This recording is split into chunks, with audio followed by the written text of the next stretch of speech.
Telangana Congress party ఆధ్వర్యంలో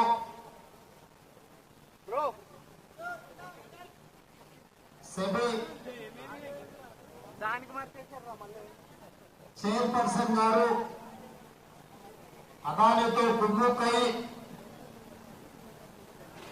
లక్షల కోట్ల రూపాయలను ప్రజల సంపద దోచుకుంటున్నారని ఒక స్వతంత్ర సంస్థ హిండెన్బర్గ్ ఒక పరిశోధనాత్మక వివరాలను సేకరించి నరేంద్ర మోడీ ప్రభుత్వం ఏ రకంగా ప్రజల ఆస్తులను సెబీ ద్వారా షేర్ మార్కెట్ ద్వారా కొల్లగొడుతున్నారో ఒక సంచలనాత్మకమైన నివేదికనిచ్చి బయటపెట్టింది. ఆ వివరాలకు సంబంధించి రాజ్యసభలో లోక్సభలో జాతీయ స్థాయిలో శ్రీ మల్లికార్జున్ ఖర్గే గారు, శ్రీమతి సోనియా గాంధీ గారు, శ్రీ రాహుల్ గాంధీ గారి నేతృత్వంలో చట్టసభలలో కొట్లాడడమే కాకుండా सड़क से लेकर संसद तक जगह जगह पे इनके खिलाफ आवाज उठाए, मगर प्रधानमंत्री उनके परिवार ने अदानी को बचाने के लिए किसी का आवाज सुनने के लिए वो लोग तैयार नहीं है। इसीलिए leader of opposition in Lok Sabha Shri Rahul Gandhi ji Lok Sabha में आवाज उठाकर इनके खिलाफ कार्रवाई करने के लिए जॉइंट पार्लियामेंट्री कमेटी के लिए इन्होंने डिमांड किए, मगर नरेंद्र मोदी जवाब देना छोड़कर 4 दिन पहले ही राज्यसभा लोकसभा बंद कर बाहर भाग गए। इसीलिए आज हमारा अध्यक्ष, राष्ट्रीय अध्यक्ष खरगे जी, हमारे नेता राहुल गांधी जी ने ऐलान किया हर प्रदेश में ईडी ऑफिस के सामने धरना कर इस देश को कैसे अदानी प्रधानी लूट रहे, ये बात जनता के सामने रखने के लिए ऐलान किए। इसीलिए आज के तारीख में एआईसीसी से दीपादास मुंशी जी, श्री सलमान कुर्सी जी, हमारे भाई डिप्टी सीएम भट्ट विक्रमार्का जी, मेरे साथ मंत्रियों, एमपी, एमएलसी, एमएलए और कांग्रेस पार्टी के वरिष्ठ नेता, कार्यकर्ता तक हजारों लोग इधर आज जमा होकर राहुल जी आवाज को मदद देने के लिए, राहुल जी आप संघर्ष करो, आपके साथ हम हैं, आपके साथ हम रहेंगे, ये जनता को लूटने वाले को जेल तक भेज देंगे, जेल के अंदर डालेंगे, तब तक हम आपके साथ में रहने के वादा कर सब लोग यहां मौजूद हुए। मित्रुलारा ఈ రోజు ప్రధానమంత్రి గారు పదే పదే రైల్వే స్టేషన్లో నేను ఛాయ్ అమ్మి దేశానికి ప్రధానమంత్రినైనా అని చెప్తుంటారు. అలాంటి పేదల కష్టాలు తెలిసిన వ్యక్తి ప్రధానమంత్రి అయితే తప్పకుండా పేదలకు మేలు జరుగుతుంది. దళితులు, గిరిజనులు, బలహీన వర్గాలు, మైనారిటీలకు ప్రభుత్వం యొక్క సంక్షేమ పథకాలు అందుతాయని దేశమంతా భావించింది. కానీ 2014లో ప్రధానమంత్రిగా నరేంద్ర మోడీ గారు బాధ్యత తీసుకున్న తర్వాత ఈరోజు వెనక్కి తిరిగి చూస్తే 1947 ఆగస్టు 15 తారీఖు నుంచి దేశ స్వతంత్రం వచ్చినప్పటి నుండి 2014 వరకు దాదాపుగా 66-67 సంవత్సరాలు ఈ దేశం 55,000 కోట్ల రూపాయల అప్పులు చేస్తే నరేంద్ర మోడీ గారు 11 సంవత్సరాలలో 1,15,000 కోట్ల రూపాయల అప్పులు ఈ దేశం మీద తీసుకొచ్చి పెట్టిండు. ఇవాళ దాదాపుగా భారతదేశం 1,83 లక్షల కోట్ల రూపాయలు ఈరోజు అప్పుల్లో ఉంటే ఒక్క నరేంద్ర మోడీ గారి నాయకత్వంలోనే 16 మంది ప్రధానమంత్రులు చేసిన దానికంటే 2 అంతల అప్పులు తీసుకొచ్చి దేశాన్ని అప్పుల ఊబిలో ముంచెండు. ఇవాళ దేశ ఆర్థిక వ్యవస్థను చిన్నాభిన్నం చేయడమే కాకుండా ఆనాడు చేసే అప్పుల కంటే 2 ఇంతలు చేసి ఈ దేశంలో వారు నిర్మించింది కానీ వారు తీసుకొచ్చింది కానీ లేదు. ఆనాడు పండిత్ జవహర్లాల్ నెహ్రూ గారు education and irrigation is our priority అని వారి దేశంలో ఉన్న యూనివర్సిటీలన్నిటినీ సెంట్రల్ యూనివర్సిటీ నుంచి మొదలు పెడితే ఈ దేశంలో ఉన్న పేదలు చదువుకునే అన్ని యూనివర్సిటీలను ఆనాడు పండిత్ జవహర్లాల్ నెహ్రూ గారే మొదలుపెట్టిండ్రు.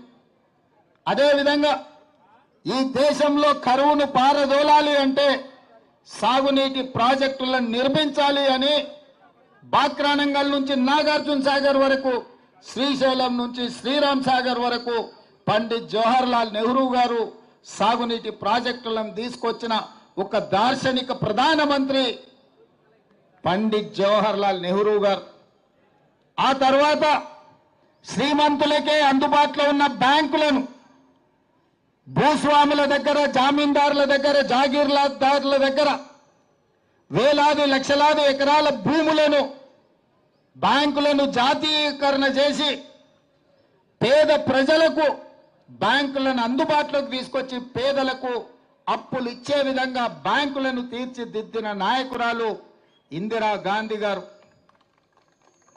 అదేవిధంగా సీలింగ్ యాక్ట్ తీసుకొచ్చి జాగీర్దారులు, జమీందారుల దగ్గర ఉన్న కోట్లాది ఎకరాల భూములను ప్రభుత్వం గుంజుకొని దళితులకు, గిరిజనులకు అసైన్మెంట్ పట్టాల పేరు మీద, పోడు భూముల పట్టాల పేరు మీద శ్రీమతి ఇందిరా గాంధీ పేదలకు భూములనిచ్చి వాళ్ళ ఆత్మగౌరవాన్ని పెంచి ఈ రోజు దేశంలో ఎస్సీ ఎస్టీల దగ్గర భూములు ఉన్నాయంటే శ్రీమతి ఇందిరాగాంధీ గారు చేసిన సాహసోపేతమైన నిర్ణయం.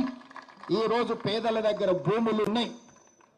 అదేవిధంగా మన ప్రధానమంత్రి రాజీవ్ గాంధీ గారు ఉన్నప్పుడు ఆనాడు ఇండస్ట్రియల్ రెవల్యూషన్ రావాల్సిన సందర్భంలో ఇండస్ట్రియల్ రెవల్యూషన్ రాలేదు. ఈ దేశంలో పరిశ్రమలు ఆశించిన మేరకు నెలకొల్పలేదు.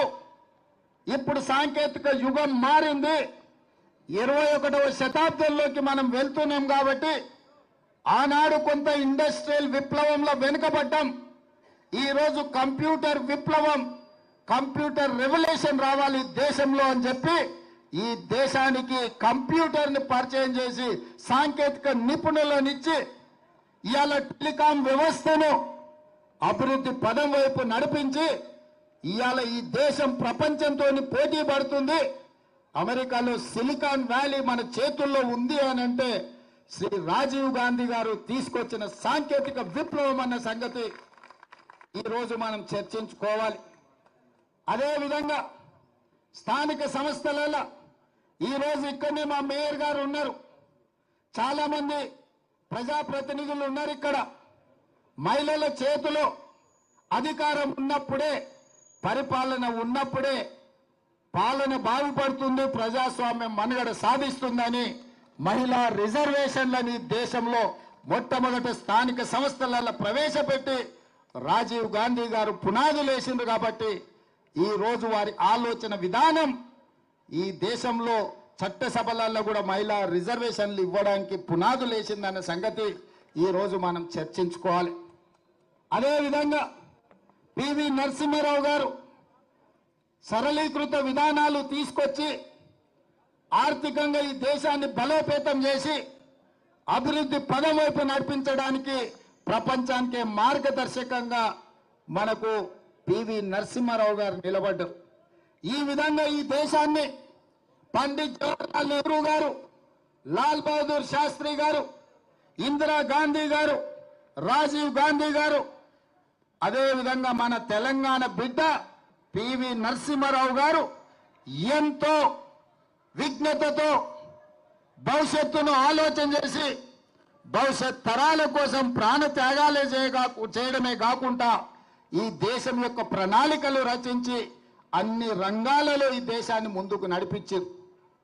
మరి 2014లో నరేంద్ర మోడీ గారు అధికారంలోకి వచ్చిండు. నేను ఇవాళ అడుగుతున్న భారతీయ జనతా పార్టీ నాయకులను, ఆనాడు గుజరాత్ నుంచి నరేంద్ర మోడీ అమిత్ షా గుజరాత్ నుంచి బయలుదేరితే ఆనాడు స్వతంత్రానికి స్ఫూర్తినిచ్చిన మహాత్మా గాంధీ, అదేవిధంగా సర్దార్ వల్లభాయ్ పటేల్ కూడా గుజరాత్ నుంచే వచ్చి ఈ దేశ స్వతంత్రంలో అత్యంత క్రియాశీలక పాత్ర పోషించారు. ఆనాడు స్వతంత్ర పోరాటంలో ప్రపంచంలోనే గుజరాత్కు ఒక గొప్ప గుర్తింపు గౌరవాన్ని మహాత్మా గాంధీ గారు, వల్లభాయ్ పటేల్ గారు తీసుకొస్తే 2014లో అదే గుజరాత్ నుంచి ఇవాళ నరేంద్ర మోడీ, అమిత్ షా బయలుదేరి ఎంత అంతరం, ఎంత వ్యత్యాసం! ఆ ఇద్దరిని చూస్తే ప్రపంచమే నమస్కరించే విధంగా ఉంది. ఈ ఇద్దరిని చూస్తే ప్రపంచాన్ని దోసుకునే వ్యక్తులుగా ఇవాళ ప్రపంచం ముందర కనిపించింది. హమ్ దో హమారే దో అని ప్రకటనలు చూసేది. నరేంద్ర మోడీ, అమిత్ షా కలిసి అదానీ, అంబానీలను ఈరోజు గుజరాత్ నుంచి తీసుకొచ్చింది. ఈరోజు గుజరాత్ నుంచి వచ్చిన ఒక నలుగురు, నరేంద్ర మోడీ గారు, అమిత్ షా గారు, అదానీ గారు, అంబానీ గారు, ఈ నలుగురు ఈ దేశాన్ని చేతబట్టి దుష్ట చతుష్టయం ఈరోజు ఈ దేశాన్ని దోసుకుంటున్నారు. దోపిడీలో భాగంగానే సెబీ చైర్పర్సన్ గారు పాల్పడ్డ తప్పిదాల మీద విచారణ చేయండి, తక్షణమే ఆవిడను తొలగించండి, ఆవిడైనా రాజీనామా చేయాలి సెబీ చైర్పర్సన్ గా, లేకపోతే కేంద్ర ప్రభుత్వమే ఆవిడను తొలగించాలి అని మన నాయకుడు రాహుల్ గాంధీ గారు, మల్లికార్జున్ ఖర్గే గారు డిమాండ్ చేశారు. ఆ పని చేయలేదు. ఆ పని చేయనప్పుడు జరిగిన అవకతవకల మీద లోక్సభ, రాజ్యసభలో జాయింట్ పార్లమెంటరీ కమిటీని వేయండి అని కాంగ్రెస్ పార్టీతో పాటు ఇండియా కూటమి డిమాండ్ చేసింది. ఈ డిమాండ్ను అమలు చేయకపోను 4 రోజుల ముందే పార్లమెంటును వాయిదా వేసుకొని ఇవాళ భారతీయ జనతా పార్టీ ప్రభుత్వం పరారైపోయింది. అందుకే ఈరోజు ప్రజల దగ్గరికి వెళ్ళి ప్రజల సంపద ఏ విధంగా లక్షలాది కోట్ల రూపాయల దోపిడీ జరిగిందో ఈడీ కార్యాలయాల ముందు ఈడీ విచారణ జరగాలి. ప్రతి రాష్ట్రంలో ఈడీ అధికారులకు మీరు రిప్రజెంటేషన్ ఇచ్చి ఈ జరిగిన వేల లక్షల కోట్ల రూపాయల దోపిడీ మీద ఈడీ విచారణ జరగాలి, మీరు వెళ్ళి నిరసన తెలపండి అని చెప్పి మన పార్టీ అధ్యక్షుడు పిలిపించాడు. ఈరోజు మనమందరం ఈడ కాంగ్రెస్ పార్టీ అధ్యక్షుడు పిలుపు మేరకు ఈడీ కార్యాలయం ముందు గంటల కొద్దీ నిరసన తెలిపి ఈరోజు దేశ ప్రజలకు మనం చెప్పదలుచుకున్నాం, ఈ జాతి సంపద పేదలకు చెందాల్సింది కేవలం 2 వ్యక్తులకు దోషపెడుతున్నారు. మరో 2 వ్యక్తులన్న సంగతి ఇవాళ ప్రపంచానికి చెప్పాలి, ప్రపంచానికి తెలవాలి అని ఈ రోజు మనం నిరసన కార్యక్రమంలో కూర్చున్నాం. ఇది అధ్యక్షుడు ఇచ్చిన పిలుపు కాబట్టి తెలంగాణ రాష్ట్రానికి ముఖ్యమంత్రి అయినా నేను కూడా మీలాక సామాన్యమైన కాంగ్రెస్ పార్టీ కార్యకర్తని కాబట్టి వేలాది మంది కార్యకర్తల మధ్యలో ఇక్కడ కూర్చొని ఈ నిరసన కార్యక్రమంలో పాల్గొనడానికి పార్టీ పిలిపిస్తే ముఖ్యమంత్రి అయినా ప్రధానమంత్రి అయినా ఎంత గొప్ప పదవిలో ఉన్నా పార్టీ పిలుపు మేరకు నిరసన కార్యక్రమాలలో పాల్గొనాల్సిందే అధ్యక్షుడు ఆదేశం మేరకు ఇవాళ ముఖ్యమంత్రిని అయినా నేను ఇక్కడికి వచ్చి నిరసన కార్యక్రమంలో కూర్చున్న. ఇది ప్రజా సంపద దోపిడీ. ఈ దోపిడీని అడ్డుకోవాల్సిన బాధ్యత ప్రతి కాంగ్రెస్ పార్టీ కార్యకర్త మీద ఉన్నది. అందుకే మిత్రులారా, ఇవాళ ఈ దేశం భారీ మూల్యాన్ని చెల్లిస్తుంది. ఈ దేశానికి భారతీయ జనతా పార్టీ ముప్పుగా మారింది. ఈ దేశంలో భారతీయ జనతా పార్టీని తొలగించాల్సిన బాధ్యత ప్రతి ఒక్క కాంగ్రెస్ పార్టీ కార్యకర్త మీద ఉన్నది. అదేవిధంగా ఇవాళ అతనికంటే గనుడు ఆచంట మల్లన్న అని నిన్న మొన్న బీఆర్ఎస్ నాయకులు ఈరోజు మాట్లాడుతున్నారు. మేము మోడీ మీద కొట్లాడతామన్నారు. మరి ఆ సన్నాసులను అడుగుతున్నా, లక్షల కోట్ల రూపాయల దోపిడీ జరిగితే ఒక్క రోజైనా మాట్లాడినరా మీరు అని. ఎందుకు ఇవాళ బీఆర్ఎస్ వాళ్ళు బీజేపీని ఎందుకు నిలదీస్తలేరు? సెబీలో జరిగిన కుంభకోణం, సెబీకి సంబంధించిన జేపీసీ విషయంలో బీఆర్ఎస్ విధానం ఏందో తెలంగాణ ప్రజలకు చెప్పాలి. మీరు బీజేపీలో విలీనమవుతున్నారంటే కాదు మేము చర్చలలోనే ఉన్నామంటారు. మీరు విలీనమవుతారో మీరు మలీనమవుతారో మాకు సంబంధం లేదు. ఇవాళ ఈ సెబీలో జరిగిన కుంభకోణం మీద కేసీఆర్ విధానం ఏందో కేసీఆర్ మాట్లాడాలి. ఇవాళ కేటీఆర్ ఎందుకు ఈ విధానాన్ని ప్రశ్నిస్తూ ఈ ట్విట్టర్ తిన్ను తన ట్విట్టర్లో పెట్టట్లేదు అని నేను అడుగుతున్నా. అక్కడికి వచ్చేది అక్కడికి రాంది. ప్రతి చిల్లర మల్లర విషయంలో స్పందించే కేటీఆర్ ట్విట్టర్లో ఎందుకు ఈరోజు ఈ దోపిడీని, ఈరోజు అదానికి అధ్వానంగా ఈ దేశాన్ని దోషపెడుతుంటే ఎందుకు ట్విట్టర్ తిల్లు ఈరోజు మాట్లాడతలేరని నేను అడుగుతున్నా. టీఆర్ఎస్ వాళ్ళకి పట్టిలేదా? ఈ దేశ సంపద దోస్తుంటే బీజేపీకి అనుకూలంగా మీరు ఉన్నారని ఇది ఒక్కటే స్పష్టమైన సాక్ష్యం కదా. నిజంగానే బీఆర్ఎస్ బీజేపీలో విలీనం కాకపోతే, బీఆర్ఎస్ చీకటి ఒప్పందంలో కాంగ్రెస్ కు వ్యతిరేకంగా కొట్లాడకపోతే ఈ జేపీసీ విషయంలో బీఆర్ఎస్ విధానం ఏందో తెలంగాణ ప్రజలకు చెప్పాలి. ఇవాళ ఆ సన్నాసులు మోడీని, అమిత్ షా గారిని మెప్పించడానికి, సంతోషపెట్టడానికి అంతర్జాతీయ ఎయిర్పోర్టుకున్న రాజీవ్ గాంధీ పేరు తీసేస్తామంటారు. సచివాలయం ముందర ఉన్న విగ్రహాన్ని తొలగిస్తామంటారు. నేను అడుగుతున్నా, మీ తాతలు ముత్తాతలు మీ మొత్తం జాతి వచ్చిన రాజీవ్ గాంధీ గారి విగ్రహాన్ని కూడా ముట్టుకోలేరు.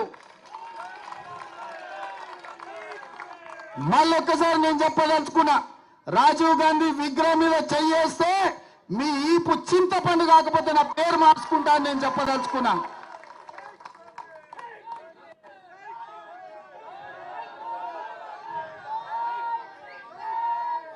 ఆసామాసిగా అల్లా తప్పగా అక్కడ ఎవరో ఆ విగ్రహం పెడుతున్నారని మీరు అనుకుంటున్నారేమో. మేమే పెట్టినాం. ఒక పక్కన అమరవీరుల స్తూపం, ఇంకొక పక్కన తెలంగాణకు పరిపాలన అందించే సచివాలయం, ఆ మధ్యలో రాజీవ్ గాంధీ విగ్రహం. లక్షలాది మంది దేశం యొక్క స్వతంత్రం కోసం, ఈ దేశ సంపదను కాపాడే ప్రతి యువతకు ఆదర్శంగా ఉండే వ్యక్తి రాజీవ్ గాంధీ. అందుకే వారి విగ్రహాన్ని అక్కడ పెట్టుకున్నాం. నక్లెస్ రోడ్డు మీదకి వచ్చే లక్షలాది మంది రాజీవ్ గాంధీ గారిని చూసి, వారి విగ్రహాన్ని చూసి స్ఫూర్తి పొందాలి. వారి విధానాలు తెలంగాణ రాష్ట్రానికి స్ఫూర్తినివ్వాలి. తెలంగాణ రాష్ట్రం అభివృద్ధి పదం వైపు నడపాలి అన్నది మా ఆలోచన. అటు పక్కన అంబేద్కర్ విగ్రహం, ఇటు పక్కన ఇందిరాగాంధీ గారి విగ్రహం, ఇంకొక పక్కన పివి నరసింహారావు గారి విగ్రహం. లేని విగ్రహం వల్ల రాజీవ్ గాంధీదే. అందుకే ఈ లక్షలాది మంది కాంగ్రెస్ పార్టీ కార్యకర్తల ఆలోచనలో భాగంగా మా ప్రభుత్వం, మా మంత్రివర్గం అక్కడ రాజీవ్ గాంధీ గారి విగ్రహం పెట్టినాం. ఎవడు తొలగిస్తాడో రావాలి, తారీఖు చెప్పాలి అని చెప్పి నేను చెప్పదలుచుకున్నా.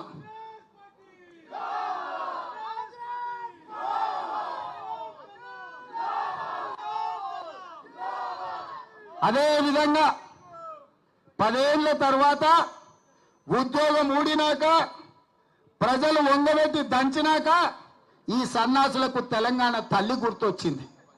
అక్కడ తెలంగాణ తల్లి పెడితే బాగుంటుందని. మనకేమో ప్రజలకేమో తెలంగాణ తల్లిని పెట్టాలంటున్నాడు. ఆయననేమో మా అయ్య పోతే మా అయ్య విగ్రహం పెట్టుకుందాం అనుకున్నాం, రాజీవ్ గాంధీ విగ్రహం ఎట్లా పెట్టారు అంటాడు.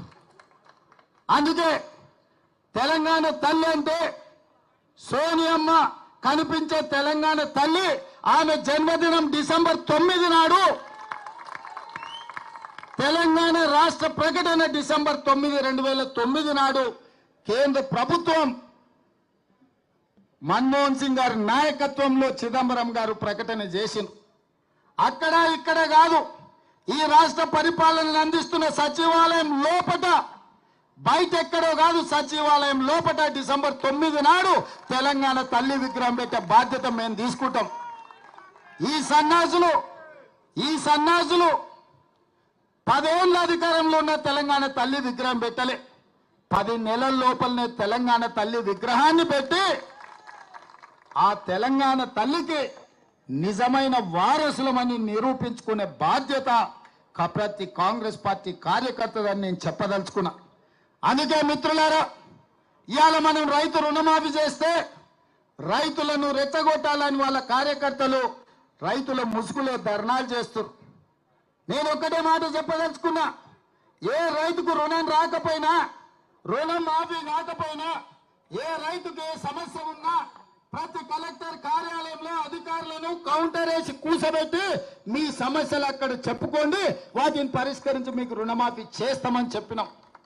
ఆల్రెడీ మా ఆర్థిక మంత్రి బట్టి విక్రమార్క గారు నేను 18,000 కోట్ల రూపాయలు వ్యవసాయ శాఖ ఖాతాలో వేసినాం.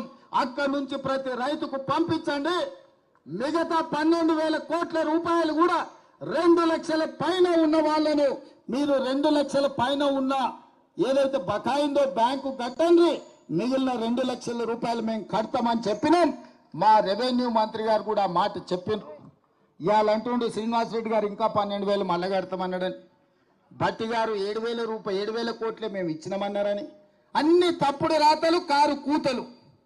అందుకే రైతులకు నేను ఒక్కటే మాట చెప్పదలుచుకున్నా, రోడ్డు ఎక్కాలెందుకు, ధర్నా చెయ్యాలెందుకు, మీకు ఆ కష్టం ఎందుకు వచ్చింది? 6 నెలల లోపల 31,000 కోట్ల రూపాయలతోటి 2 లక్షల వరకు రైతులకు రుణమాఫీ చేస్తామని 15 ఆగస్టు లోపల చేస్తామని మాట ఇచ్చిన మేము 18,000 కోట్ల రూపాయలు చెల్లించినాం. బ్యాంకులలో నగదు అందుబాటులో పెట్టినాం. మిగతావి కూడా మాఫీ చేస్తామన్నాం. ఈ సన్నాసులను నమ్ముకొని రోడ్ల మీద తిరిగితే ఆయాసమే వస్తుంది. మీకు ఏదైనా సమస్య ఉంటే కలెక్టర్లను కలవండి, వ్యవసాయ శాఖ అధికారులను కలవండి. ఈ ప్రభుత్వం ఉన్నదే మీకోసం. ఈ ప్రభుత్వం మీ సమస్యలను పరిష్కరించడానికి ఉన్నది. ఈ ప్రభుత్వం ప్రజాపాలనది, ప్రజలకు అందుబాటులో ఉన్నాం. పొద్దున్న లేస్తే వేలాది మందిని మేమందరం కలుస్తున్నాం. నేను అడుగుతున్న ఇవాళ తెలంగాణ సమాజాన్ని, ఎన్నడైనా 6 నెలలకు ఒక్కసారైనా కేసీఆర్ ముఖం చూసినారా? ఫామ్ హౌస్ లో బోర్లో వండుకునేటోడు ఇవాళ రోజుకు 18 గంటలు నేను మా మంత్రులు గ్రామాలు తిరుగుతూనే ఉన్నాం కదా, వచ్చిన వాళ్ళనల్లా కలుస్తూనే ఉన్నాం కదా, మీ సమస్యలు వింటూనే ఉన్నాం కదా, మీ సమస్యలు పరిష్కరిస్తూనే ఉన్నాం కదా. మీరు ధర్నా చేయాల్సిన అవసరం ఏముంది? నిరసన తెలపాల్సిన అవసరం ఏముంది? ప్రభుత్వం విననప్పుడు, ప్రభుత్వం మీ మాట ఏం జరుగుతుందో కనుక్కోనప్పుడు మీరు నిరసన తెలపొచ్చు, ధర్నా చేయొచ్చు, రాస్తా రోకో చేయొచ్చు. కానీ ప్రభుత్వమే మీ దగ్గర ఉండి ప్రభుత్వం వింటున్నప్పుడు, ప్రజాపాలన జరుగుతున్నప్పుడు, ప్రజాభవన్లో ప్రజల సమస్యల్ని వారంలో 2 రోజులు మా అధికారులు, మా చిన్నారెడ్డి గారు తీసుకుంటున్నప్పుడు మీకెందుకు కష్టం రైతులారా అని నేను చెప్తున్నా. అందుకే 10 ఏళ్ళు మిమ్మల్ని దోసుక తిన్నారు. కాకులాక గద్దలాక మీ రక్త మాంసాలను పీల్చి పిప్పి వేసిన ఈ సన్నాసులు మళ్ళీ ముసుగులో దొంగలు ముసుగేసుకొని ఇవాళ మళ్ళా మీ దగ్గరకు వచ్చి మభ్య పెట్టాలని చూస్తారు. ఈ దోపిడీ దొంగలే కదా ఈ 10 ఏళ్ళు మిమ్మల్ని దోసుకున్నది. ఈ కేసీఆర్, ఈ హరీష్ రావు, ఈ రామారావే కదా మిమ్మల్ని కొల్లగొట్టింది. ఆ కొల్లగొట్టిన సన్యాసులను 6 నెలల కింద మీరే కదా బొందబెట్టింది. మరి ఆ బొందబెట్టిన వాళ్ళను మళ్ళా గ్రామాలకు ఎట్లా రాణిస్తుండ్రు మీరు ఒక్కసారి ఆలోచన చేయమని రైతులకు విజ్ఞప్తి చేస్తున్నా. మాయ చెయ్యాలని, మిమ్మల్ని మోసం చెయ్యాలన్నదే వాళ్ళ ఆలోచన. 10 ఏళ్ళలో వాళ్ళు ఇచ్చింది ఎంత, 10 నెలల్లో మేము ఇచ్చింది ఎంత? అమరవీరుల స్తూపం దగ్గర చర్చ చేద్దాం రాండి. రాజీనామా చేయాల్సి వస్తుందని తాటి సెట్టు లెక్క పెరిగిండు కానీ ఆయన పారిపోయి ఇవాళ కొత్త మాటలు చెప్తుండు. అందుకే సిద్దిపేటలో మా మైనంపల్లి పోయిండు, రా మాట్లాడదాం ఏందో చూద్దామని. అట అంకల్లో కూడా ఓలే. ఇక నెక్స్ట్ మళ్ళీ జగన్న ఉన్నాడు, జగన్న వస్తాడు తొందరలోనే సిద్దిపేటకి, జగన్న దోల్తా. వాళ్ళు ఏంటంటే అబద్ధాలన్నీ సోషల్ మీడియాలో పెడతారంట. గట్లనే నరేంద్ర మోడీ గారు వాట్సాప్ యూనివర్సిటీలో పెట్టిండు, 400 అన్నాడు. నేను ఆయననే చెప్పిన 240 అవునా? ఒక్క సీట్ అని ఎక్కువ వచ్చిందా? సరిగ్గా గంతే వచ్చింది. రెండోసి చెప్పిన పార్లమెంట్ ఎన్నికల్లో వచ్చినప్పుడు నువ్వు శాతనైతే మొనగాను అయితే ఒక సీటు గెలువురా అబ్బా అని అన్నానా? సేవలనే కదా నేను అన్నది. బీఆర్ఎస్కి ఒక్క సీటు కూడా పార్లమెంటు దక్కని అని. ఆ మాట మీద కాంగ్రెస్ పార్టీ కార్యకర్తలు 7 ఇట్లలో డిపాజిట్లు పోగొట్టారు, 15 ఇట్లలో 3వ స్థానానికి నెట్టారు. ఇది కాంగ్రెస్ శక్తి, కాంగ్రెస్ పార్టీ కార్యకర్తల శక్తి. అందుకే ఈరోజు మీకు వచ్చేసారి ఆ 39లో 9 కూడా మిగిలవని చెప్పి ఆ సన్యాసులకు చెప్పదలుచుకున్నా. 10 ఏళ్ళు ఎలుగబెట్టిందని, 10 ఏళ్ళు తెలంగాణను తలగబెట్టినోడు 10 నెలలు కాకముందే ఈ ప్రభుత్వం మీద పడి ఏడుస్తున్నాడంటే కాంగ్రెస్ పార్టీ కార్యకర్తలు గ్రామాలలో ప్రజలకు వివరించాల్సిందిగా కోరుతున్నా. ఏది ఏమైనా ఇప్పటి వరకు ఇన్ని గంటలు ఇక్కడ ఉండి ఖర్గే గారు, రాహుల్ గాంధీ గారు పిలుపు మేరకు ఈడీ కార్యాలయం ముందు నిరసన ధర్నాలో పాల్గొని దేశంలో జరుగుతున్న ప్రధాని అదాని దోపిడీని అడ్డుకోవడానికి వచ్చినందుకు మిమ్మల్ని అందరినీ మనస్ఫూర్తిగా అభినందిస్తూ, అక్కడ ప్రధాని అయినా బీజేపీ అయినా ఇక్కడ బీఆర్ఎస్ అయినా దోపిడీకి వ్యతిరేకంగా మనం కొట్లాడదాం. కార్యకర్తలందరూ అప్రమత్తంగా ఉండాలి. మేమందరం అందుబాటులో ఉంటాం. మన అందరం కాంగ్రెస్ పార్టీ కార్యకర్తలం, కాంగ్రెస్ కుటుంబం మీ అందరికి అండగా నిలబడి ఈ కార్యక్రమాలను ముందుకు తీసుకెళ్దామని తెలియజేస్తూ మీ అందరి దగ్గర సెలవు తీసుకుంటున్న మిత్రులారా, జై కాంగ్రెస్, జై జై కాంగ్రెస్.